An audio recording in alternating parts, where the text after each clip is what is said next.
Yo estoy de acuerdo con el Chicharito. Pues es Hernández igual que yo. Entonces las mujeres deberían de cuidar a sus hombres, de no tenerle miedo a ser mujeres y atendernos como nos merecemos. Pero es que las mujeres y los hombres somos iguales, también tenemos deseos, también tenemos proyectos, nuestra única meta en la vida no es servir a la vida de otros. Pero nosotros lo único que queremos es que sean felices. Pues ya somos. Y sabemos que son felices si barren y si cocinan. Es la filosofía Chicharito. Sí, Hernández, pero estás muy equivocado. Oigan, falta mucho para estacionar, ¿no? Ay, Teresa, qué bueno que estás aquí. Es la que sigue. Ah, pues vamos. Sí, ya, vamos a bajar. Nosotros también bajamos aquí. Vamos. Ay, sí te vamos a convencer, vas a ver.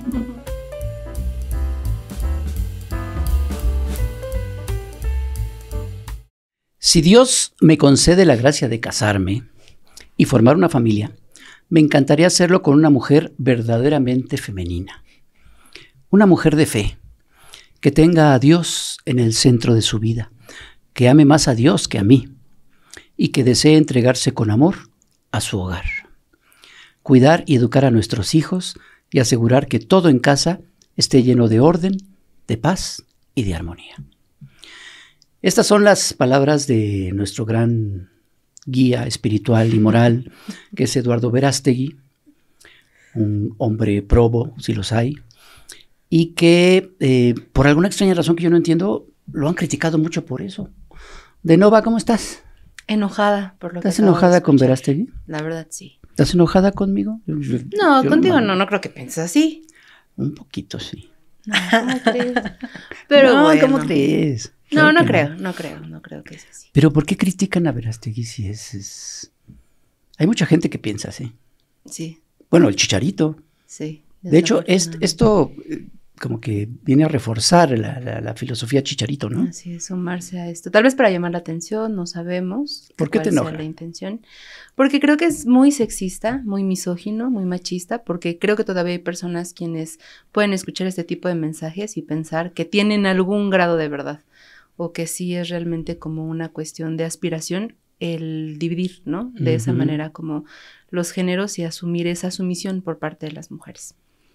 Oye, pues qué suerte entonces que ahorita que veníamos de camino a Estación Averno nos encontráramos con Teresa Rodríguez de la Vega. Qué alivio. Que decidió acompañarnos aquí para hablar bien de Eduardo Verástegui y del Chicharito y de Salinas Pliego y de toda. Fíjate que yo siento que hay, frente a lo que está sucediendo en México, por lo menos hablemos de México, la llegada de una mujer a la presidencia y el concepto que ella ha manejado de llegamos todas, ¿no?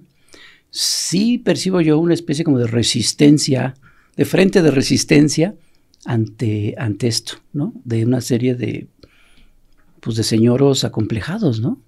¿O qué pasa? ¿Y tú cómo lo ves? Creo que qué gusto estar acá. Veníamos acá muy cerquita por el metro y nos encontramos. Creo que hay que pensarlo como más allá de los perfiles individuales de estos personajes. Creo que tenemos que entender esto como una reacción discursiva de un sistema que se siente amenazado, porque, y particularmente en este país, el movimiento feminista ha tenido un avance tal que se siente amenazado el pacto, el así llamado pacto patriarcal. Y el pacto patriarcal, cuando se siente amenazado, pues responde de muchas maneras, ¿no? Allí donde puede, como por ejemplo en Argentina, responde afectando materialmente derechos conquistados o intentando hacerlo. Donde no puede, pues lleva la batalla simbólica hasta donde lo pueda dar, que es el caso mexicano. En el caso mexicano, el avance en derechos de las mujeres parece tener más o menos un ritmo más o menos imparable, relativamente sostenido, y entonces están intentando en una disputa por la narrativa, pues defenderse, ¿no? Escoge sus voceros. Felizmente en México está escogiendo a voceros de muy, muy, muy bajo perfil. O sea, si el vocero de la reacción violenta patriarcal va a ser Verástegui, que no pudo obtener firmas para su candidatura independiente, o un futbolista que fue una promesa no cumplida del talento muy, muy venido a menos, tal vez el Chicharito, tiempo Manchester United, pero ¿quién va a pelar al Chicharito banca de las Chivas? O sea, entonces ha escogido vocerías muy tristes, ¿no? Y eso tiene que ver también con su poca capacidad de reclutamiento de mentes en el país, y creo que eso lo debemos festejar. Cada vez que el patriarcado necesita una vocería tan pobre y con tan poco impacto, más allá de las redes sociales, de alguno que otro varón tóxico que encuentra en las redes un medio para desagraviarse de lo que el feminismo y su avance lo agravia todos los días, pues lo debemos festejar porque están en la lona, pues, ¿no? Teresa, y en este sentido, digo, a lo mejor yo lo pienso como en estas generaciones que podemos tener estos referentes un poco, digamos, cercanos, a pesar de lo lamentables que sean. Sin embargo, he visto que en generaciones como más jóvenes existe una ola muy importante y preocupante de influencers que en TikTok, en Instagram, replican estas ideas, ¿no? Por ejemplo, cuando sucedió lo del Chicharito, muchas personas mencionaban a este personaje del Temach, ¿no? Donde habla también en términos muy sexistas y misóginos sobre las relaciones con las mujeres, y que tiene un impacto importante, ¿no?, dentro de pues ciertos varones jóvenes sobre todo. Este fenómeno, ¿tú cómo lo ves? O sea, en redes que tal vez pues están consumiendo más personas jóvenes, pero con este mismo discurso de la energía femenina, la energía masculina, y esta como readaptación de estos roles en la familia y en las relaciones. Es muy preocupante. Ahí yo todas las cuentas alegres que hago respecto a los perfiles singulares o específicos de estas vocerías, el pesimismo me ataca cuando pienso más en el fenómeno global del lugar del influencer de derechas y su impacto en las juventudes. Este fin de semana estaba viendo con mis hijos, yo tengo 2 hijos varones adolescentes, estaba viendo con mis hijos un evento que ellos querían seguir, realizado en Valencia, no, en Sevilla, realizado en Sevilla, que llenó el estadio del Sevilla, y que eran unas peleas como improvisadas de box entre influencers, o sea, como influencers que se pusieron y casi todos eran o españoles o mexicanos, fíjense, había muchos influencers mexicanos, y había peleas de mujeres y de hombres, y en una de mujeres apareció este perfil de Rorro, de la que yo no tenía más que alguna noticia de hace tiempo, porque se volvió muy famosa porque justo proyectar el rol de la feminidad cuidadora y que procura cuidados a la pareja, y que a no sé quién, Pablo creo que se llama su pareja, se le antojó esto y yo se lo hice y miren qué bien me quedó y no sé qué, y ella peleó y el estadio y perdió porque además pues ella es bajita, yo creo que como yo, y le tocó pelear con una influencer así que le sacaba 2 cabezas y perdió.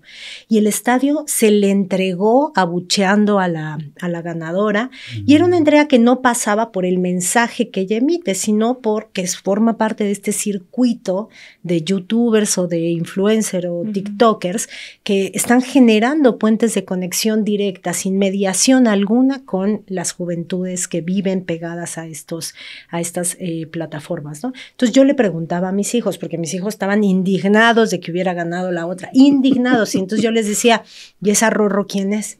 Y me explicaban, ¿no? Y cuando me explicaron, mira mamá, es la que dice, a Pablo hoy se le antojó. Y yo le decía, ¿y por qué le vamos a esa? No le debemos ir a esa. Le debemos ir a la grandota que le acaba de poner sus cates.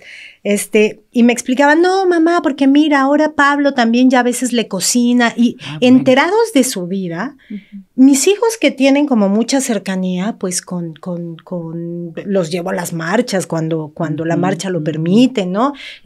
Platico con ellos el 8 de marzo cuando llegan a contarme lo que pasó en su escuela y que si hubo tendedero o no hubo tendedero, etcétera, ¿no? Entonces, esta conexión directa que tienen con las juventudes, sin mediar ni por los espacios educativos de los chavos y las chavas, ni por los espacios familiares. Yo me enteré en ese momento que mis hijos eran fans de Rorro, o sea, mis hijos, ¿no? Varones, sin mediación alguna, es muy preocupante. Es muy preocupante porque además las derechas lo saben. Y entonces todos estos perfiles en realidad no son perfiles espontáneos de personas que utilizaron las ventajas del Internet 2.0 y más para incidir, sino que son productos y son productos diseñados. Y entonces en este sentido Luisito Comunica es un producto diseñado. Rorro es un producto diseñado. ¿Tú crees que el caso de Rorro, que sea un producto diseñado o que sí fue de alguna manera espontáneo, pero se aprovecharon para volverla lo que es? Yo no creo que sean productos diseñados desde una oficina que dice creemos un personaje así, sino que en el mundo, en el ecosistema de las redes sociales, todo eso monetiza, ¿no? Entonces, las empresas que están monetizando en redes ubican estos perfiles y cuando ven uno que tiene y ahí lo vuelven una marca. Y lo vuelven una marca, y lo vuelven una marca, y una marca que acentúa lo que probablemente había sido una muestra más o menos espontánea de lo que le gustaba hacer a la chava y no sé qué. Cuando pega como producto, pues sus patrocinadores le acentúan eso, ¿no? Y le piden la generación de determinados contenidos, etcétera, etcétera, ¿no? El problema es que el mensaje político no se ve. O sea, si nosotros nos ponemos a pensar los influencers de izquierda, pues son personas que utilizan las redes para explícita, voluntaria, intencional y a la luz del día emitir un mensaje político y convencer de ese mensaje político. Rorro, ¿no? Rorro estaba saliendo en una pelea de box improvisado con una grandulona. No tiene nada que ver con el mensaje político de división sexual del trabajo que está, de hecho, en los hechos emitiendo, sino con un producto que se consume por las juventudes, a los cuales se les filtran todos esos contenidos, ¿no? Entonces, a mí me preocupa que no necesariamente generan, que también lo hacen, discursos misóginos. La serie esta que pegó mucho de adolescentes, ¿cómo se llama? Creo que sí, adolescentes. ¿No? O adolescencia, o esta. Adolescencia, bueno, la serie mucho retrata un caso extremo, ¿no? Pero no necesariamente tenemos que pensar en el peligro de la generación de masculinidades violentas, pero por lo menos una generación que no detecta eso como discurso misógino, que no detecta el discurso de Rorro como perverso, como llamando a una división sexual del trabajo absolutamente injusta, que no lo detecten las nuevas generaciones, es muy preocupante. Es que eso, la semana pasada en la noticiera, De Nova hiciste un par de reportajes y entrevistas con el caso de Luisito Comunica y del Chicharito.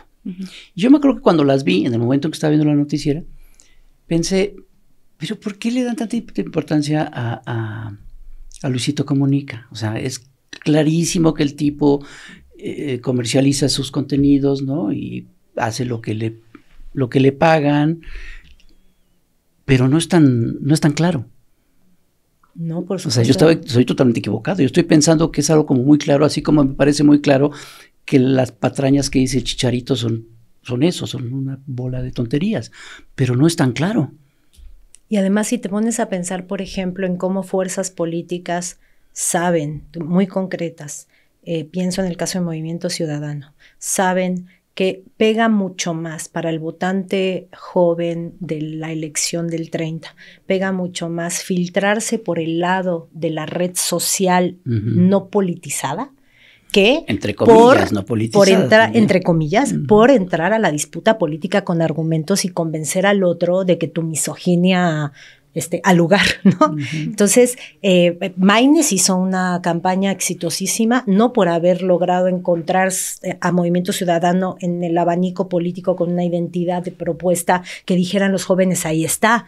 Por supuesto que no. El fenómeno Maynes se explica en parte por lo que en Argentina tuvo muchísimo éxito con Milei, que tiene que ver con captar desde el discurso apolítico no al convencido, sino al consumidor de contenido. Y cuando la política se vuelva contenido de redes sociales, habremos de preocuparnos porque así llegó la despolitización a el Palacio Rosado en Argentina, ¿no? A la Casa Rosada. Exacto. Teresa, y en este punto, precisamente cuando estábamos abordando, bueno, en el caso del Chicharito, y yo lo vi no solamente acá en este medio, sino en otros, que hubo personas que decían, bueno, pero pues está dando su punto de vista y a lo mejor pues si hay mujeres que deciden pues tener ese rol y que se reconcilian con su energía femenina, estos nuevos también como conceptos, ¿no? Que surgen en redes sociales. Y entonces también venían comentarios como, bueno, porque sí, yo creo, incluso también de mujeres, ¿no? Como, pues porque mi esposo es proveedor, porque mi esposo sí es hombre y entonces yo soy mujer, tal. Y pienso que no es que, o sea, pienso que genuinamente mujeres y hombres pueden pensar que es así, ¿no? Y que es una exageración cuestionarlo porque así son las cosas, porque esa es la división, ¿no? Entonces, si nos podrías explicar por qué no es así y por qué también para los varones que asumen este lugar, porque también, por cierto, hay influencers del otro lado que yo he visto, ¿no? Como mujeres, chicas, incluso adolescentes, que también en redes sociales impulsan como esta idea de utilizar, ¿no? Sentimentalmente también a los varones, esta cuestión de pues solamente o sea, como muy indolentemente y solo que sean proveedores de dinero, ¿no? Y así tal cual de utilizarlos. Porque estas ideas en general de energía masculina, energía femenina, los roles, digamos, también sentimentales incluso, es algo que daña también, bueno, y si así lo consideras, estos mandatos de género, tanto a varones como a mujeres.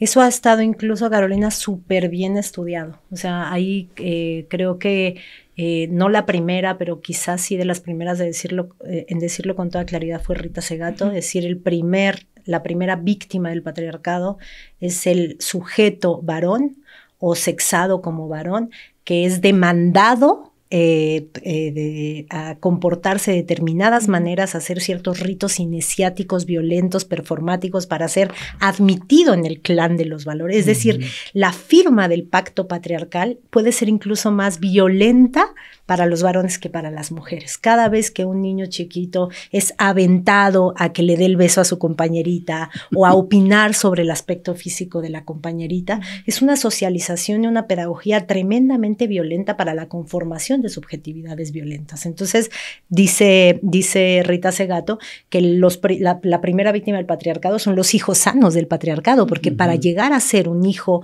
sano del patriarcado, es decir, un varón violento, ¿no? Que hace de la violencia y de la posesión del cuerpo del otro su manera de expresar su masculinidad o su virilidad, tuvo que haber pasado por una educación violentísima para llegar a ser exitosamente un machito.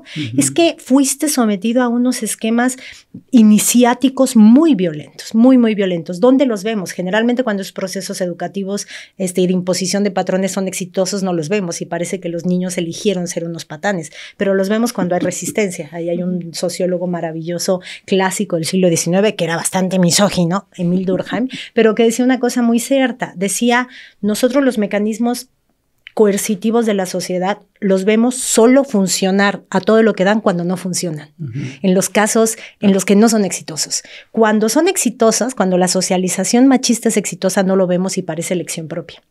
Cuando hay resistencia, vemos toda la violencia del sistema, por ejemplo, ante un varón o un cuerpo sexado como varón con una disidencia sexogenérica o de orientación sexual. Ahí el sistema aplica toda su fuerza, a veces más simbólica, a veces más material, para corregir su proceso de socialización hacia una masculinidad violenta como la que necesita el patriarcado. Entonces, lo que estamos viendo en realidad es que el sistema patriarcal hoy en día ha extralimitado todos sus mecanismos de generación de subjetividades femeninas y masculinas, implementando mecanismos muy, muy sutiles, pero muy violentos de socialización. Y muchos de esos ya no están en las escuelas porque los hemos expulsado con base en luchas y en reformas y en conquistas. Los hemos expulsado de los medios convencionales. Ahí vamos, más o menos, ¿no? Pero con base en política pública de defensa a las audiencias. Pero de las redes no los podemos expulsar porque los dueños de las redes son doños, señoros patriarcales por excelencia. Entonces, ese es el terreno fértil en donde todos los mecanismos de socialización violenta de masculinidades violentas, patriarcales, pues está teniendo su mayor auge porque hay quien regula. Al contrario, se incentiva. La lógica de los likes incentiva a los chicharitos del mundo a decir sus cosas porque sabe que van a traer audiencias, ¿no? Yo no estaría tan seguro de que los medios convencionales... Yo también... todavía es mínimo. Y si lo hacen más para quedar bien en algunos momentos, pero siguen reproduciendo los mismos estereotipos y los mismos mecanismos, ¿no? Sí, completamente de acuerdo, sí. Porque hay una especie como de, siento yo que hay una especie como de falso sentido común para justificar el machismo, el patriarcado, todo esto, ¿no? Que tiene que ver incluso con las cuestiones físicas del hombre y de la mujer, ¿no? La fuerza y tal, una serie de cosas que van creando un falso sentido común. Si es así, si hay una superioridad del hombre con respecto a la mujer, es por algo, no es gratuito, ¿no? Y tiene que ver hasta con la estatura de uno y de otra, ¿no? Y eso yo creo que va en contra, o más bien se utiliza para reforzar estas historias, ¿no? De que así tiene que ser, porque así lo dijo la naturaleza, pues. Estoy de acuerdo, y de ahí la importancia de lo que está pasando en Palacio Nacional día con día. Porque yo creo que simbólicamente la gran batalla de López Obrador fue expulsar el clasismo de la vida pública y del sentido común.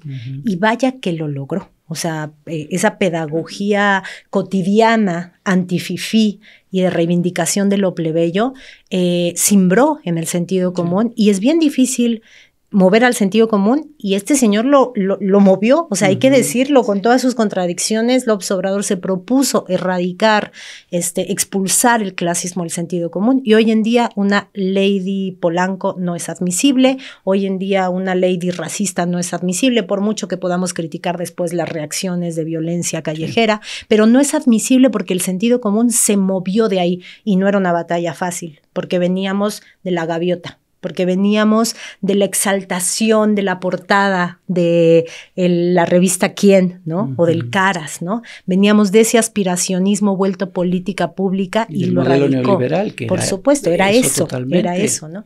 Y hoy en día tenemos un país en el que el clasismo y el racismo ha sido exitosamente expulsado del debate público. Están sus resistencias, pero ha sido, hay que decirlo, expulsado.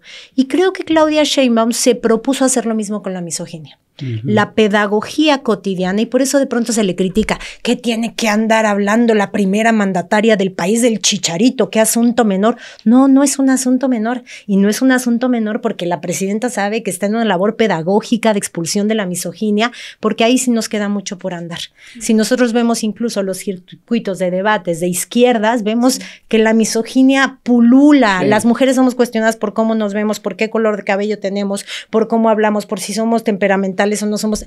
Todavía hay muchísima misoginia en el ecosistema, incluso del progresismo de la izquierda, y la presidenta lo sabe, y entonces la presidenta está, todos los días está siendo presidenta con A. Lo sabe porque lo vive, y lo ha vivido por supuesto, siempre, supongo. Y lo ha combatido de manera muy exitosa. Es decir, los márgenes de aprobación de la presidenta de la República hablan de que esa batalla la ha ganado, hasta ahorita la tiene ganada, y me parece que está haciendo muy bien en también intentar participar desde su voz y su ascendente en que nosotras podamos desde otros espacios seguir con esa batalla de reacción entre la misoginia. Claro, y también el ejemplo inmediato que se me viene a la mente fue lo que ocurrió precisamente con Ricardo Salinas Pliego, claro. Y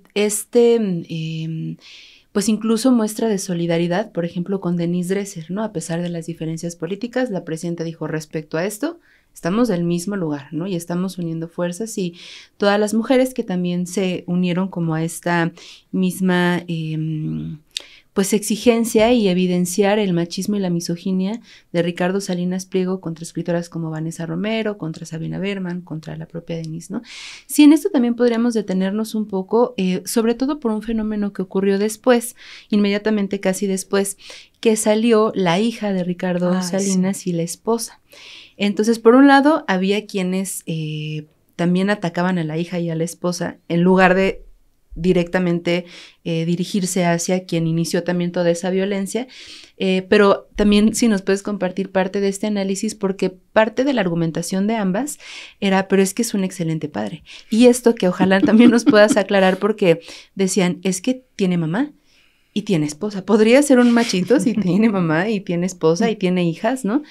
y apelando a ciertos argumentos que aún para muchas personas podrían sonar que tienen sentido, pero si nos puedes explicar, pues si lo tienen o no, ¿no? A mí me encantó la reacción de una de las aludidas de Sabina, que le preguntaban, la pregunta expresa de cómo había visto la intervención de la esposa de Salinas Pliego. Decía, no, pues a mí me daban ganas de decirle, señora, si está siendo amenazada o si se siente amenazada, haga la señal, esta ya no me acuerdo cómo es del 4, ¿no? Creo que es importante primero como que no descarguemos la culpa a las mujeres del circuito de los hombres violentos, ¿no? Esa es una cosa que generalmente se hace y se hace mucho desde el sentido común, desde la idea de quién educó al machito. No solo que no pueda ser machito porque tiene mamá, sino si es machito es porque su mamá seguramente así lo educó, ¿no? Creo que más allá como de la anécdota de que paradójico es que tu mujer y tu hija te tengan que salir a defender para decir que no eres misógino, es decir, como tú dices, las mujeres a la cocina, pero después necesitas que tu mujer y tu hija tengan intervención en el debate público porque te pusieron unos cates desde la presidencia, pues es como muy, muy paradójico, ¿no? Pero es como a propósito, ¿no? Por supuesto. O sea, vean cómo son las mujeres las que me defienden. ¿Cómo voy a ser misógino si estas dos mujeres me están defendiendo? De todas las perras y las brujas y las, ¿cómo más dijo? Las putonas del bienestar. Las putonas del bienestar. Es la idea, además detrás de eso está la idea de todas son putonas del bienestar, menos mi mamá y mis hermanas, ¿no? Creo que siempre es muy triste ver a una compañera mujer, pero en realidad, pues lo que nos hace ver es que el género o la posesión de cierta genitalia o de cierta cromosomática, pues no te hace ser consciente del lugar que ocupas y puedes perfectamente ponerte a defender los intereses entusiastamente del patriarcado, que seguramente también te oprime, ¿no? Y por ejemplo, en el esquema herencial o de intervención en los asuntos de los negocios del señor, yo supongo que todos los mecanismos patriarcales operan a favor de él y en contra de su propia hija y de su esposa. No tengo ni la más menor duda porque así funcionan las grandes fortunas aún hoy en día, ¿no? Si no, veamos la proporción de CEOs entre hombres y mujeres, son los lugares en donde los techos de cristal no se rompen muy fácilmente, que digamos, ¿no? Entonces, hay muchísimas mujeres que, por supuesto, no tienen por qué tener la conciencia del lugar que la división del trabajo sexual les pone. Y si son mujeres privilegiadas, con mucha mayor razón, porque el privilegio económico muchas veces hace que se anestesien las opresiones de género. No las desaparecen, por supuesto, pero se las anestesian, pues, sobre la base de muchísimo bienestar material, ¿no? Hay algo que dice la hija que me llamó mucho la atención. Creo que fue la hija, ya no recuerdo si fue la hija o la esposa, pero creo que fue la hija. Dice, Ricardo Salinas Pliego es un buen hombre, ¿no? Y trata muy bien, efectivamente, a su mamá, a sus hijas, a su suegra, a sus primas, a sus hermanas, porque todas esas mujeres, no porque sean mujeres, sino porque son personas de bien. Es decir, Vanessa Romero es una persona de mal, ¿no? Por supuesto. ¿O qué es, no? Es una mujer que está donde no debería estar, por supuesto que es una mujer. O sea, ¿cuál es el ingrediente ahí en ese concepto de ser persona de bien? Sí, fíjate que es bien curioso porque ahí a veces nosotros desde la izquierda estamos menos animados a decir, a ver, hay cosas buenas y cosas malas, o sea, la explotación es mala, no hay explotación buena, es mala, deberíamos huir de ahí y acercarnos hacia el otro lugar, ¿no?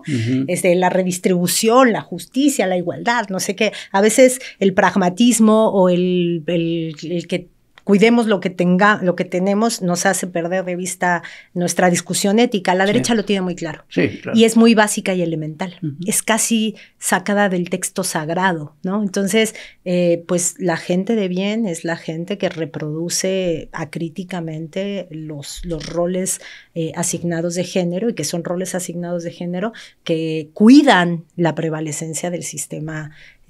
Porque detrás de todo eso está, según yo, siempre lo veo o lo intento ver en rojo, pero detrás de todo eso está el cuidado del sistema capitalista. No es la primera vez en la historia que el sistema capitalista tiene una reacción mega misógina. El capitalismo a veces puede como edulcorar mucho su talante patriarcal. Pensemos en el Estados Unidos demócrata, ¿no? Es decir, en el empoderamiento de perfiles como Kamala Harris o como Hillary Clinton. Pensemos en la ascendencia de ciertos perfiles femeninos en la derecha internacional neoliberal. Pensemos desde Margaret Thatcher, ¿no? Es decir, hubo un momento en el que el capitalismo encontró un modo de convivir pacíficamente, un pacto pacífico con ciertas reivindicaciones formales de cierto tipo de feminismo liberal. Y lo mismo ocurrió con las disidencias exogenéricas. Hubo cierto sistema capitalista que pudo convivir volviéndolos población consumo. Si yo encuentro en un nicho mercado importante para la diversidad sexogenérica, los incorporo, me los fagocito así, oh, véngase para acá, ¿no? Como tú hace ratito te comías tu empanada. Pero hubo un momento en el que el ascenso del movimiento feminista hace que ese pacto ya no se pueda dar en blandito, ¿no? Y entonces el sistema necesita recrudecer toda su misoginia, toda esa que estaba muy anestesiada, muy anestesiada y que casi era imperceptible en discursos como el de Hillary Clinton. Incluso decíamos, ay, es feminista, ¿no? Mucha gente lo dijo. El feminismo teóricamente más claro, ¿no? Pero mucho feminismo liberal y blanco sí lo dijo. Pues hoy día ya no es así. ¿Dónde están los perfiles feministas de la derecha hoy en día? Los perfiles femeninos como tipo Meloni son perfiles completamente misóginos, ¿cierto? Entonces, lo que sí tenemos que ver es que ahorita está el sistema capitalista cuidando, está súper teorizado que la base material del capitalismo está en última instancia descansando en el trabajo no pago de las mujeres, en la división sexual del trabajo. Hay algo muy crucial que se cuidando el confinamiento de la mujer a las labores no pagadas de la casa, pero ya las labores de cuidado. Mucho de la División Internacional del Trabajo de Cuidado, mucho del capitalismo hoy por hoy sigue descansando en la división sexual del trabajo. Por eso, un ascenso real, no formal, del feminismo pone en riesgo todo, y por eso hoy tenemos al capitalismo, sus más importantes defensores, no es ese capitalismo buena ondita de los 80s, ¿no? O de los 90s, no, es un capitalismo misógino, racista, que ya explicitan todo lo que en realidad siempre han pensado y lo que materialmente el capitalismo es siempre, pero ahora lo dicen, no necesitan recubrimiento ideológico alguno. ¿Y eso por qué? No es la primera vez que pasa, eso es porque siempre hay un retroceso de derechos. En la Unión Soviética pasó, no habría habido revolución rusa sin movimiento de mujeres proletarias, no habría habido. Y después, entonces, ¿cómo se reaccionó? Retroceso de los derechos de las mujeres, ¿no? Siempre que el feminismo está a punto de poner verdaderamente el riesgo, la reproducción del sistema que se finca en última instancia en la división social sexual del trabajo, el sistema reacciona violentamente. Y hoy lo estamos viendo. Sí, no es gratuito los dos ejemplos que pones en Estados Unidos de dos mujeres que llegan a puestos muy importantes. Secretaria de Estado en el caso de Clinton, vicepresidenta en el caso de Harris. Pero ¿qué pasó en esos dos casos? Ninguna de las dos llegó a la presidencia. Las dos fueron candidatas y las dos perdieron frente a un tipo misógino y terriblemente machista como es Donald Trump. Y por eso no es menor que en el país vecino al sur de Estados Unidos no solo esté gobernando una mujer, porque en Italia gobierna una mujer, en Perú gobierna una mujer, la Unión Europea está presidida por una mujer, no por una mujer, sino por una persona que llegó, una mujer que llegó con el mensaje llegamos todas, que todos los días tiene la pedagogía de presidenta, se escribe con A, es decir, en el momento actual, según yo, es la batalla más importante que Claudia Sheinbaum está llevando a cabo, más allá de los alcances de la 4T.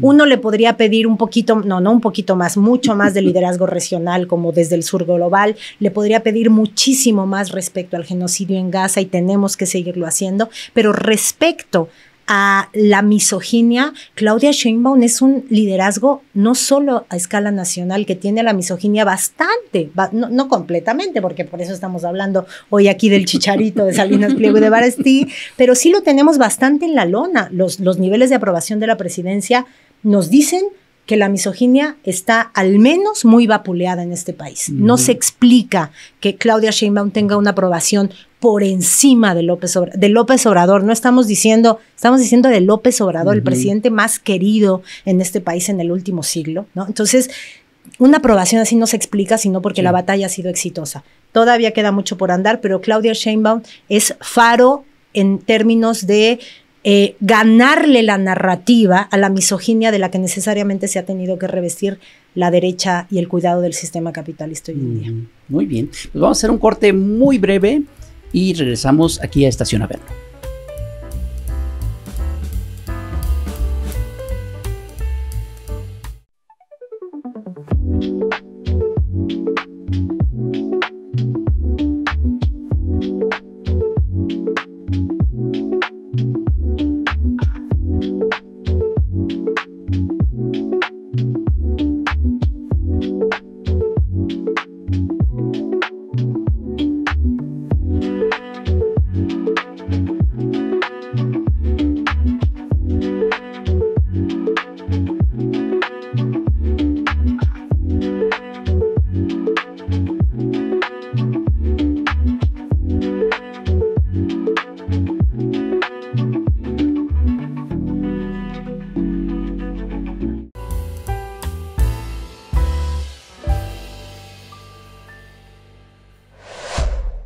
Ya estamos de regreso en Estación Averno. Muchas gracias por permanecer con nosotras y con nosotros acá en esta conversación. Teresa, pues yo me quedé todavía con muchas dudas. Como comentábamos hace un momento, hace un tiempo se convocó a una contramarcha por este mes del orgullo, y entonces una de las consignas principales es: no puede haber orgullo frente al genocidio. La lucha anticapitalista, la lucha antipatriarcal también atraviesa otras luchas, no solamente la del feminismo y mucho menos la del feminismo blanco, ¿no? Que hace rato, como nos explicabas, también tiene una manera como de acomodarse en el sistema y ser pues parte al final del mismo sistema opresor, ¿no? Esto te lo pregunto por estas luchas anti-racistas, anticoloniales, sobre los cuerpos también de las disidencias sexuales, ¿no? Porque a lo mejor ahorita estamos abarcando solo esto como hombre, mujer, varón, ¿no? Pero toda la amplitud que hay, y donde también existe esta opresión, ¿no? ¿Cómo es que juega también, digamos, esto, y por qué es importante, o si tú lo consideras, que en la discusión sobre los derechos y la igualdad y un mundo más justo también entraría pues este aspecto más amplio de que nos concierne a muchas otras identidades, ¿no? Que tal vez no se reconocen precisamente también en solamente el feminismo blanco? Creo que si bien fue teorizado por la escuela norteamericana de Angela Davis y algunas voces previas, el feminismo ha sido históricamente muy consciente de la necesidad de lo que hoy se llama interseccionalidad, ¿no? Ese nombrecito que surgió en el debate gringo y que surgió respecto a cómo los sistemas judiciales tratan diferencialmente a personas, no solo en razón de su género, no solo en razón de su sexo asignado, sino también en relación de su racialización y de su clase social.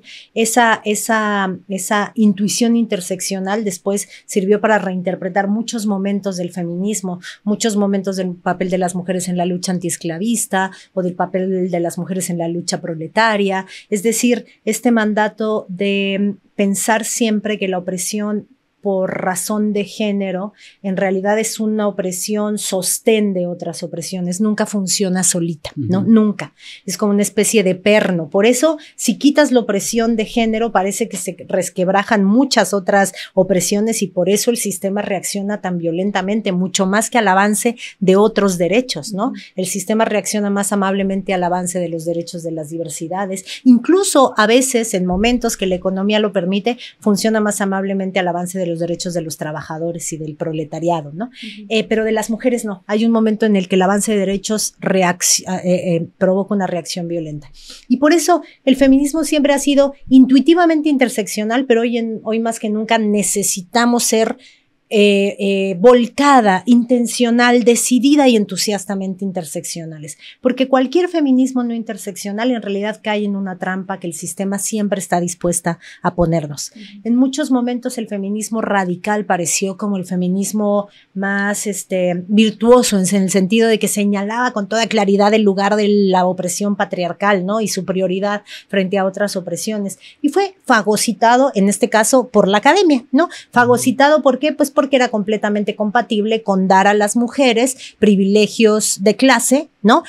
O con no pensar la racialización como una clave importante de ser pensada, ¿no? Y entonces, y no solo, el feminismo radical fue terreno fértil para la generación de otras opresiones, como por ejemplo la transfobia, ¿no? El feminismo radical, terreno fértil para que la mujeridad pesara sobre otras identidades, ¿no? Entonces, cuando el feminismo deja de ser interseccional, en realidad mujer siempre lleva apellidos y apellidos privilegiados, mujer blanca burguesa, ¿no? Por eso finalmente el feminismo radical, por muy potente teóricamente que fuera en algunas cosas, terminó siendo un feminismo blanco y burgués y académico, no un feminismo de calle, ¿no? Y por eso la interpelación vino desde las mujeres racializadas, desde las mujeres trans, y eso mismo pasó con cierta agenda de la diversidad sexogenérica. Cuando dejó de cobrar conciencia de que esa opresión mancuerna con otras opresiones, pues en realidad el orgullo se vuelve absolutamente vacuo de contenido, ¿no?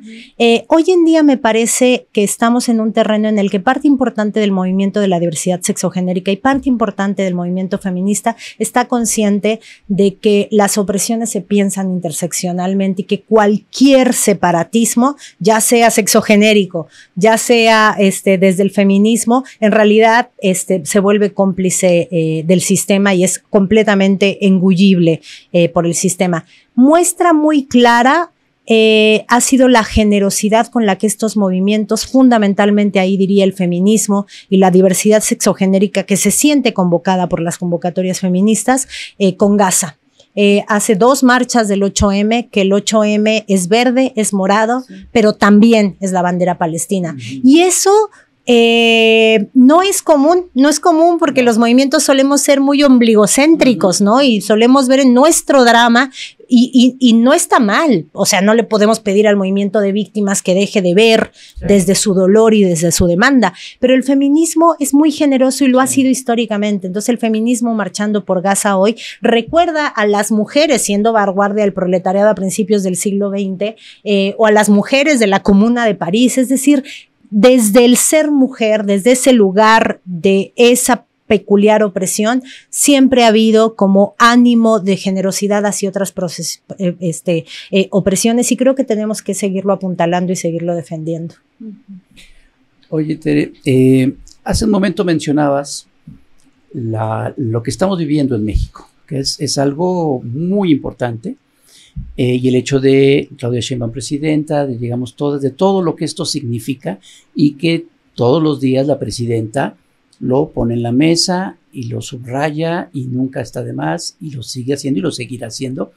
Y esto ha permitido muchas cosas y es una de las razones por las que, entre muchas otras, tiene una aceptación de más del 80% o en el 80%. Pero en nuestro país vecino del norte, en Estados Unidos, está este personaje que es abiertamente misógino, increíblemente reaccionario, que incluso ha prohibido, entre otras cosas, el lenguaje inclusivo y una serie de cosas absurdas. Y resulta que además el tipo, pues parece que ha estado involucrado en una red de pederastia y que el tipo es pedófilo. Esto, y además es el presidente del país más poderoso del mundo, de la gran potencia. ¿Esto cómo afecta pues al mundo en general? Y aparte, ¿qué está pasando con la sociedad de Estados Unidos? ¿Qué está pasando con los movimientos feministas en Estados Unidos? Y en general con las clases medias, con las clases proletarias y todo esto. ¿Por qué no han reaccionado y permitieron que se llegara hasta donde estamos hoy? Creo que en gran parte, y el fenómeno estadounidense creo que así lo demuestra, en gran parte la ultraderecha avanza en el territorio que la izquierda dejó abandonado. Y en Estados Unidos la izquierda institucional desapareció del mapa y se empezó a confundir con esa expresión rarísima del centro derecha que son los demócratas, ¿no? ¿Y por qué digo expresión rarísima? Pues porque parecen muy progresistas en algunos temas, como el avance de derechos de la mujer o de las diversidades sexogenéricas, ¿no? Incluso un avance en políticas antirracistas importantes. En la narrativa, porque las políticas migratorias siempre son racistas, pero en la narrativa se avanzó en una narrativa desracializante, ¿no? Y eso parecía copar el campo político del progresismo, ¿no? Y entonces todos los ánimos de hartazgo del sistema, pues se los comió la ultraderecha, porque en realidad el fenómeno Trump tiene un plus respecto al fenómeno republicanos, y ese plus es la ultraderecha. Ese plus es el que en Brasil votaría Bolsonaro, o en Argentina vota Milei, ¿no? O en El Salvador soporta a Bukele. Es el plus de la ultraderecha. ¿Y qué es la ultraderecha a escala internacional? La ultraderecha que si tiene éxitos electorales por la complicidad de la izquierda. La complicidad de la derecha buena ondita, ¿no?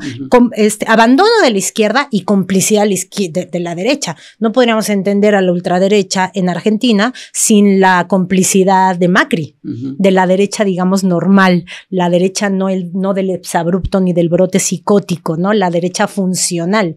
Y en todos los países ha sido así. Obrador decía que no había ultraderecha, que era derecha, que todos eran derecha. Claro, pero entonces si nosotros vemos fenómenos como Estados Unidos, por ejemplo, ¿qué es Trump respecto a otras generaciones republicanos? Es esa derecha republicana más la misoginia exacerbada, el racismo exacerbado, la homofobia exacerbada, que si tiene posibilidad de éxito es porque también la derecha normal fue cómplice. En México, Salinas Pliego no va a hacer nunca nada sin la complicidad del PAN, más funcional y cara amable, y sin el PRI. No lo van a hacer, y sin el PRD. O sea, si quieren apostarle un perfil así, pues Belauzarán tendrá que ver cómo le hace para apoyar a Verástegui, porque en ningún lugar del mundo la ultraderecha avanza solita. No, seguramente no.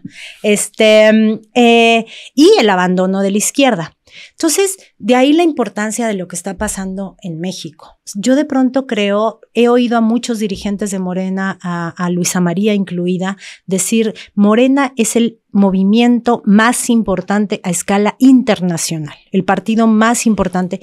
Y en cierto sentido siento que tiene razón, aunque no por lo que ellos lo argumentan, porque ellos lo argumentan en términos de esta máquina de ganar elecciones, ¿no?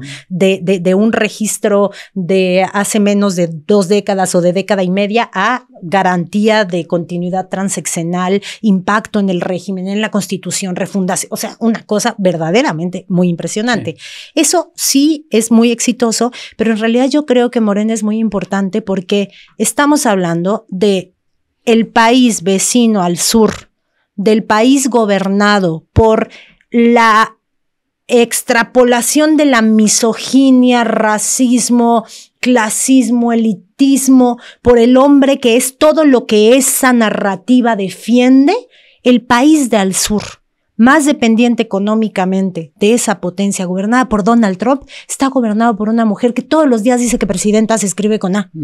Todos los días. No hay día que o no lo diga o no lo reafirme en sus actos, hasta en su propio porte, pues, ¿no? Ustedes saben que yo soy muy crítica de muchas cosas de la 4T, pero esta se la concedo completita. Claudia Sheinbaum es un símbolo del feminismo a escala internacional, un feminismo cuyo alcance ahorita es ser la figura más visible, completamente opuesta a lo que es Donald Trump, completamente opuesta, siendo su vecina del sur. De verdad es que simbólicamente es algo para nada menor. Que el electorado mexicano respalde un perfil como el de Claudia Sheinbaum, con tanta decisión y vocación como lo hace ahorita, pero como estoy segura lo hará en el 27 y como estoy segura lo hará en el 30 en la sucesión hacia otro perfil, no es cosa menor de cara al proceso de derechización del sentido común que auspicia procesos como el de Estados Unidos. En este sentido, tenemos parcialmente ganado una batalla cultural en la que deberíamos fincarnos también para ayudar a que internacionalmente el ascenso de la ultraderecha se frene un poco. Pero sí es una cuestión de izquierdas y derechas, porque en algún momento comentábamos que la misoginia también se daba mucho en la izquierda. Se da como práctica e inercia política. pero la misoginia es de derechas. Y por eso cuando los compañeros de izquierda son misóginos, hay que invitarlos o de verdad a revisarse críticamente o a ponerse del lado en el que verdaderamente comulgan. O sea, yo veo compañeros en redes que les digo, de veras te pareces más Salinas Pliego que a la banda de este lado, ¿no? Entonces, la misoginia, por supuesto que es de derechas, es conservadora, es retrógrada porque es antiderechos. No convive con ningún valor de la izquierda. Pero históricamente el pacto patriarcal transmina a las fuerzas progresistas, y esto no es de ahorita, esto está hasta en nuestros grandísimos íconos revolucionarios y lo sabemos, ¿no? Y por eso ahí todavía tenemos una batalla cultural que ganar, y por eso Claudia Sheinbaum ahí lo está haciendo muy bien. Todavía lo tiene que hacer aún mejor para poner en orden a las misoginias inerciales de su instituto político que es Morena, ¿no? Pero hacia el Hasta país del y hacia gabinete. hasta del gabinete, por supuesto. Y no digamos los coordinadores de las cámaras. Sí, Ese es como sí. el otro, la oscuridad, ¿no? Sí. Acá está presidenta con A y tenemos estos señores que seguro están pensando, ay, esta señora que mejor se vaya a lavar los trastes. Bueno, el mismo Fernando Noroña se resistía a decirle presidenta, y Marcelo Ebrard dijo, yo no me voy a someter a esa señora. Sí, yo amenazaba con que le íbamos a decir Fernández Noroño. Noroño, sí. Loroño. Sí. Teresa, aquí me gustaría profundizar, porque precisamente me quedé pensando en esto que decías, ¿no? O sea, la misoginia es de derecha. Sin embargo, podría pasar que alguien de izquierda, o que se asume a sí mismo como de izquierda, pase inadvertidamente, digamos, algunas de estas conductas misóginas, ¿no? O sea, el llamarse compañeros, aliados, pero realmente, pues eso, o sea, propiciar una profunda desigualdad, porque justo lo que hablamos en la mañana, ¿no? Tú ahorita nos explicarás, pero parte fundamental es esta cuestión de la desigualdad. La cuestión fundamental como de no somos iguales, ¿no? Los hombres y las mujeres, o sea, como que esto que se sostiene en tener una diferencia casi que ontológica, ¿no? Y que somos diferentes y que en este sistema patriarcal los hombres son mejores y las mujeres tienen otras características, ¿no? A esto voy en esta reflexión sobre qué tanto está la obligación en alguien que se dice de izquierda de replanteárselo, o sea, no solo como pues si un día se te ocurre hacerlo, ¿no? Sino porque precisamente el enemigo mismo de los derechos y de las igualdades y de la eliminación de las opresiones pudiera estar también dentro, o sea, qué tanta obligación tendría alguien que se asume de izquierda en cuestionarse por lo menos si tiene conductas misóginas o machistas y que atenten contra la igualdad o cualquier tipo de derecho de compañeras de izquierda, pues. Yo creo que vivimos un momento en el que se ha transformado mucho la idea de lo que significa militar políticamente. Y que ciertas cosas de esquemas militantes de los que hoy nos gustaría deslindarnos, por sectarismos o por hiperideologicismos o así, en realidad nos enseñan lecciones importantes. Yo me encontré en el archivo de mi familia cartas que mi mamá le escribía al órgano central del Partido Partido Comunista Marxista-Leninista de México, que no eran cartas que tuvieran que ver con ningún posicionamiento político, sino con la actitud de mi papá.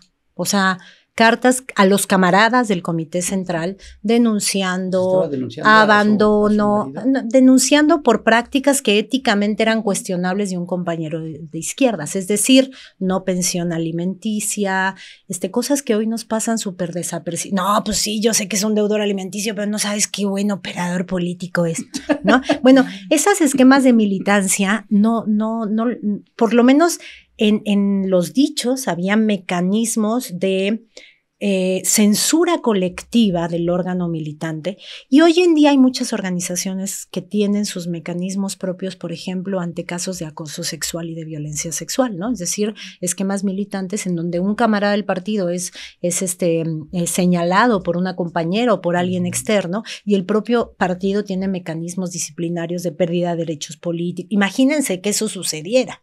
Yo no sé cuánto senador perdería sus derechos políticos. Creo que eso hace falta que las comisiones de honor y justicia no sean solo estos lugares en donde se puede hacer control de daño de los grandes casos que que pueden tener un impacto desfavorable, ¿no? Sino algo que cuide verdaderamente la observancia de ciertos principios éticos. Y la violencia de género es un inadmisible.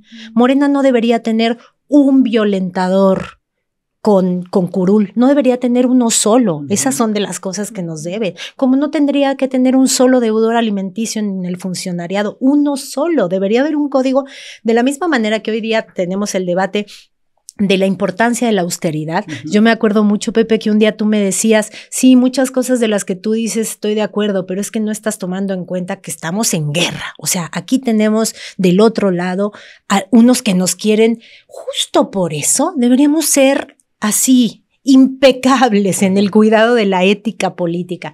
Y Morena no lo es. ¿Por qué no lo es? Porque ahorita todavía Morena y la 4T se asumen el momento de lo que importa es cuidar el momento político de avance de la consolidación de un proyecto de transformación y sí, pero en eso, pues muchos sectores del movimiento se sienten y nos sentimos legítimamente agraviados porque Morena no debería ser refugio ni para violentadores, ni para deudores alimenticios, ni para misóginos, ni para etcétera. Del otro lado, porque esas son actitudes además conscientes de los compañeros que deberían ser llamados a cuentas y deberían perder sus derechos políticos como militantes, ¿no? Y como representantes. Pero del otro lado, pues más tu pregunta iba hacia, hay muchísima misoginia que de veras no se percibe y que a veces vive, yo siempre digo, esta alma de señoro enojado en el Twitter, ¿no? Que es un señoro que de pronto se descubre particularmente enojado porque una mujer le hizo ver un error. Ahora que tuviste tu desaguisado con la inteligencia artificial, hasta este chatbot era mucho más autocrítico que algunos compañeros, ¿no? O sea, el chatbot se sintió, qué raro decirlo, pero se descubrió, o el algoritmo se descubrió descubierto, ¿no? De que te lo estabas haciendo tonto y dijo, ¡uy! Me cacharon.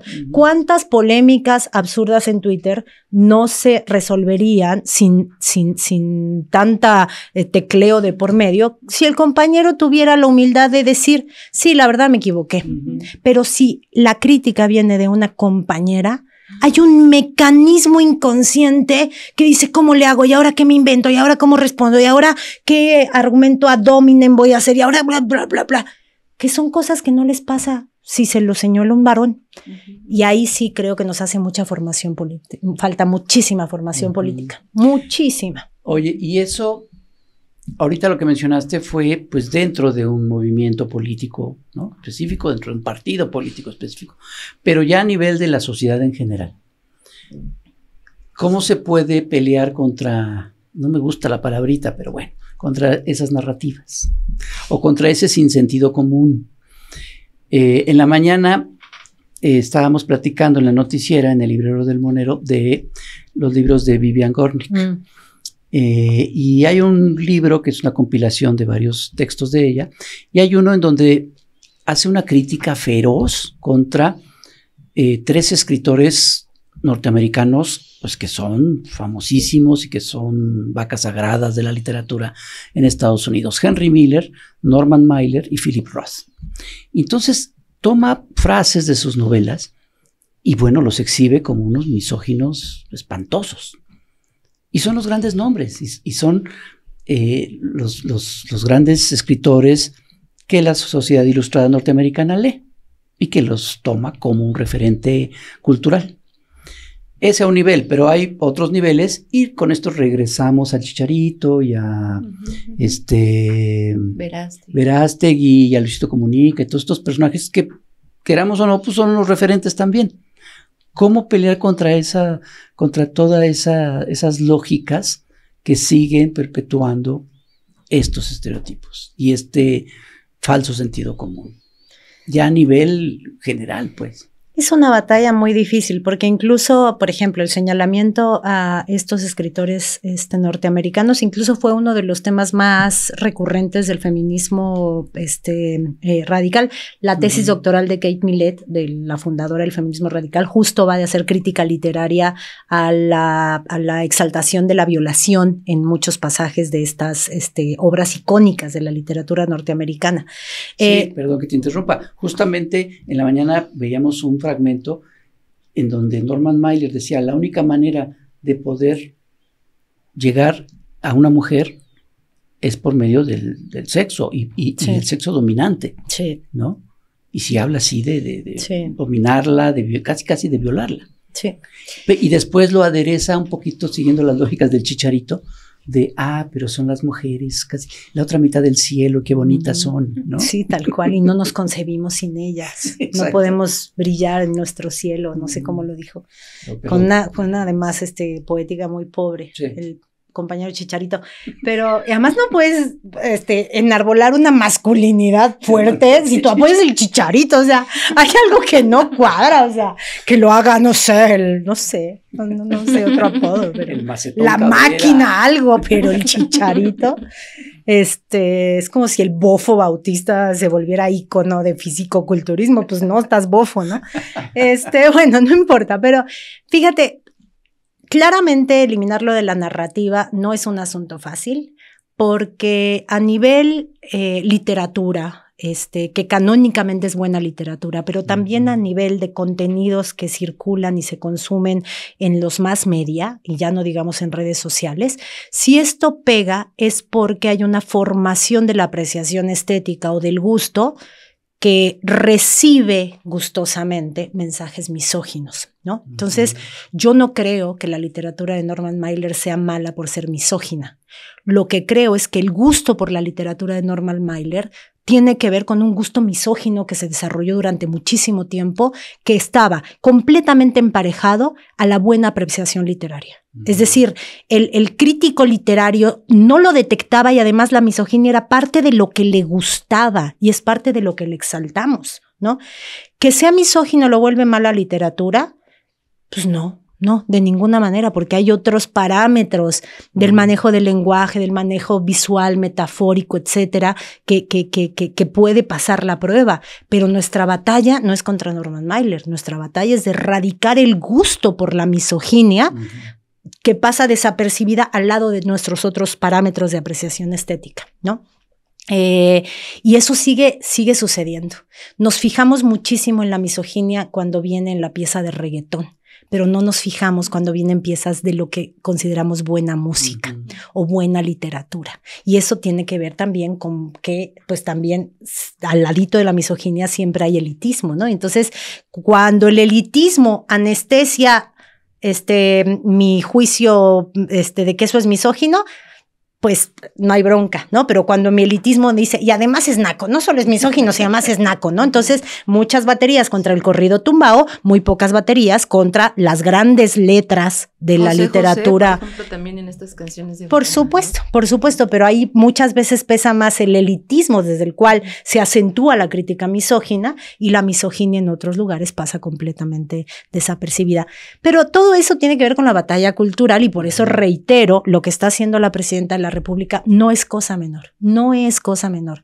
La pedagogía día con día de que presidenta se escribe con A, de que todas las niñas deben poder aspirar a lo que quieran ser, del llegamos todas, deslindándose de todo el feminismo meritocrático tipo vendía gelatinas y ahora puedo ser presidente, etcétera, y ahora soy empresaria, etcétera, etcétera, no es menor y creo que hay que reivindicarlo, ¿no? Y hay que como replicarlo. Pero en realidad la misoginia a la que no le llega el discurso desde Palacio Nacional es a la que no se va a desmontar si no desmontamos materialmente la opresión de la mujer.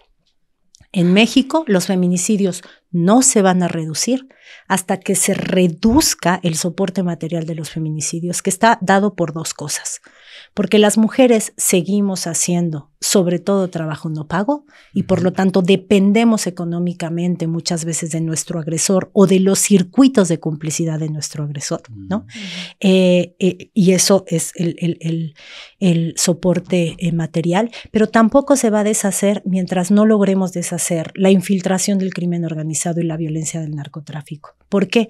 Pues porque toda esa violencia le pega a muchos jóvenes reclutados forzosamente, sí, y que son el alimento del sicariato, sí, pero le pesa sobre todo a la mujer, porque genera circuitos de violencia que después, por su posición de dependencia, sufren más las mujeres. ¿no? Entonces, por supuesto, el sicario es víctima, pero se vuelve victimario del circuito de mujeres que le circundan, porque ese circuito de mujeres muy probablemente depende materialmente del dinero que llega por acá, ¿no? Entonces, y eso no se resuelve con el llegamos todas, y eso no se resuelve con el presidenta se escribe con A.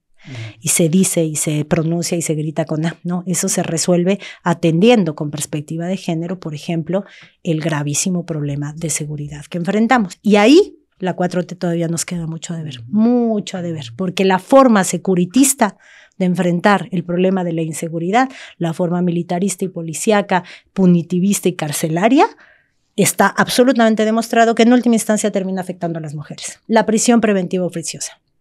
La prisión preventiva oficiosa genera una crisis de cuidados porque todos esos varones que están encerrados por delitos que requieren prisión preventiva, pues ponen a mujeres de su circuito a cuidarlos. Entonces tenemos ejércitos de mujeres buscando en fosas clandestinas, ejércitos de mujeres alimentando a gente que está sin condena por décadas en las cárceles. Entonces necesitamos, en realidad, para erradicar la violencia contra las mujeres, necesitamos algo mucho más allá de lo que muy importantemente se está haciendo a escala de disputa por el sentido común. Teresa, y un poco regresando al inicio, me parece que algo que tienen en común estos tres personajes con los que arrancamos, de Ricardo Salinas Pliego, el Chicharito y Eduardo Verástegui, es este uso que hacen de el término familia, matrimonio, maternidad, ¿no? Estos como mandatos también de género que pues ponen en desigualdad también a las mujeres. Y quería preguntarte sobre esto, ¿no? O sea, ¿qué tanto a veces pasa desapercibido esta desigualdad también sistemática, basada también en esto que hablábamos en la mañana también del amor romántico, ¿no? Y del objetivo en el que fuimos formadas como mujeres, de que la meta de nuestra vida pues es terminar en una relación heteronormativa también, monogámica, y pues ser eso, justo como todos estos discursos de ser la mujer elegida y quien va, pues muy extrañamente, pero el sueño, digamos, de entrar de nuevo a la esfera de lo privado, ser las cuidadoras, ser quienes, por ejemplo, dejan de trabajar y quienes tienen finalmente este rezago, ¿no? Porque los hombres, pues sí, tienen esta oportunidad de hacerlo, mientras las mujeres se quedan cuidando la parte de la maternidad. ¿Cómo afecta todo esto? Porque también en varias de las reacciones que se han suscitado a partir de esto es como, bueno, pero un poco como lo que decíamos al inicio, ¿no? Pues es que esto es así, sin mencionar la brecha salarial, estas desigualdades que implica también en esta estructura como está hasta ahora cierto tipo de familia tradicional. Hay una manera distinta de relacionarnos, aunque sean estas relaciones también heteronormativas o como las decidamos, pues, pero maneras más igualitarias, pues, menos desiguales y perjudiciales para las mujeres. Sí hay, pero regreso a que si no logramos desmontar la dependencia material, que en última instancia tiene que ver con la feminización de las labores de cuidado como labores no pagadas, es muy difícil. Por eso, en su momento, la sociedad socialista se pensó como en la necesidad de refundar el núcleo básico de las relaciones sexoafectivas, ¿no? Ahí la Alexandra Kollontai decía al amor burgués, que es el cuidador de la familia burguesa, comunidad productiva, y por lo tanto del trabajo no pago de la mujer, hay que contestarle con el amor camaradería, ¿no? Y el amor camaradería, pues en realidad era mucho más sofisticado que el poliamor del que ahorita hablan, ¿no? Porque tenía que ver con cómo hacemos de las relaciones sexoafectivas el espejo de una sociedad igualitaria, ¿no? En donde la dependencia económica hombre-mujer no pese sobre la manera en la que nos relacionamos sexoafectivamente. Ahí Alexandra Kollontai pensando muy en relaciones heterosexuales, pero si tú la lees y le quitas eso, es perfectamente aplicable a todo tipo y formas de amar, ¿no? ¿Qué es lo que sucede hoy en día? Si esquemas como el poliamor descansa sobre las condiciones materiales de las relaciones entre los géneros tal y cual están hoy, en realidad es un esquema que favorece al varón. Es un esquema que favorece el poco cuidado afectivo de los varones con varias mujeres. ¿Por qué? Porque las mujeres estamos socialmente demandadas a ser correspondidas afectivamente. Eso no es una necesidad que nos salga del útero. Eso es una necesidad que se te impone. Es decir, socialmente estás educada para valorarte en la medida en que puedas captar la atención de un varón, ¿no? En cambio, a los varones se les incentiva una autovaloración que pasa por su capacidad de captar la atención afectiva de muchas mujeres. Entonces, en ese esquema, pues el poliamor ¿a quién favorece? El poliamor claro. Siempre es un tipo que sale con varias chavas, sí. Obviamente. Y eso no tiene que ver con que sean más duchos, ¿no? Sino con que si materialmente no desmontamos todas esas formas de socialización que generan identidades sexogenéricas aptas para la reproducción de esta división del trabajo que tenemos, pues entonces en realidad se generan muy, muy novedosas y libertarias formas y libertinas formas de que nos hagan mensas, ¿no? En ese sentido, a veces hasta la monogamia es una trinchera de las mujeres, ¿no? De decir, no, a ese camino del poco cuidado efectivo no me voy a enfrentar, ¿no? Claro. Entonces no se trata en realidad de modelos. Hoy en día está muy empobrecida esta idea de los modelos de amar, ¿no? Sin que se piensen necesariamente complementarios a los modelos de sociedad. No hay modelo de amor posible, de amor auténtico posible, como una relación no de poder en una sociedad que tenga materialmente tan garantizada la desigualdad y la opresión de los varones hacia las mujeres. No hay forma. O sea, en realidad el amor camaradería es un privilegio en una sociedad como la que vivimos. Pequeño burgués. Por supuesto que es un privilegio pequeño burgués, por supuesto. Pues no me convencen. Nah. Yo digo que ustedes, mujeres, no le tengan miedo a ser mujeres y a ser lideradas por un hombre que lo único que quiere es que sean felices. Yo sí sigo las reglas del Chicharito Salinas y del tío Verástegui. Sí, hijo, mano. Fíjate que Chicharito podría dar así como en unos 30 años un aire físico a ti, ¿eh? Sí. No sé, ahora que te veía ahí. No, tampoco. Intentando imitar. Ahorita que te vi imitando su pensamiento, dije, híjole. Ya nomás me falta la voz así, ¿no? Oye, Tere, pues muchas gracias. No, a ustedes, siempre un placer estar acá. Muy interesante. Y sí, pues yo creo que el Chicharito sí está muy loco. Y pobre, y le costó, y eso es importante, eso es otro, le costó. Sí, yo el día ese que salían sus declaraciones decía, es que ya no podemos solo estar contentas con que el debate público lo sancione, no, que lo sancionen las marcas que lo patrocinan, que lo sancione su club, que lo sancionen, pues, ¿no? Y sí le costó. Y sí le costó. Y tuvo que salir a decir, es que no me entendieron. Sí. Pero bueno. De Nova, yo sé que tú eres fan del Chicharito, pero bueno. Creo que no, ni sabía de su existencia. Sí, pues no me gusta tampoco el fútbol, entonces no. Pero Tere es muy fútbol. ¿Sí? Y certificó que es mal futbolista. Ah, ok. Pudo ser bueno, pero es malo. Yo la verdad tampoco sé de fútbol, entonces no sé si sea bueno o malo. Pero sí alguien que se llame a sí mismo Chicharito, como alguien que se llame a sí mismo Luisito Comunica, no me dan ninguna confianza. Que por lo menos salga a decir, soy el Chícharo. El Chícharo. El gran Chícharo. El gran Chícharo. Bueno, pues muchas gracias. De nuevo, muchas gracias. Teresa Rodríguez de la Vega, muchísimas gracias. Muchas gracias. José Hernández, Carolina de Nova, muchas gracias. Muchas gracias a ustedes por estar aquí con nosotros en esta Estación Averno. Fíjense que la próxima Estación Averno cumplimos 1 año de Estación Averno. ¡Wow! Que ya no tiene nada que ver con la Estación Averno original. Pachangón. Pero bueno, vamos a hacer un pachangón, vamos a celebrar con un programa especial, supongo, no sé. Sí. Pero por mientras, aquí nos seguimos viendo. Por favor, suscríbanse, pongan sus pulgar arriba y aquí nos estamos viendo. Y escríbanos también qué es lo que piensan de este tema. Es importante abrir la conversación. Las y los leemos. Claro que sí. Nos vemos. Bye.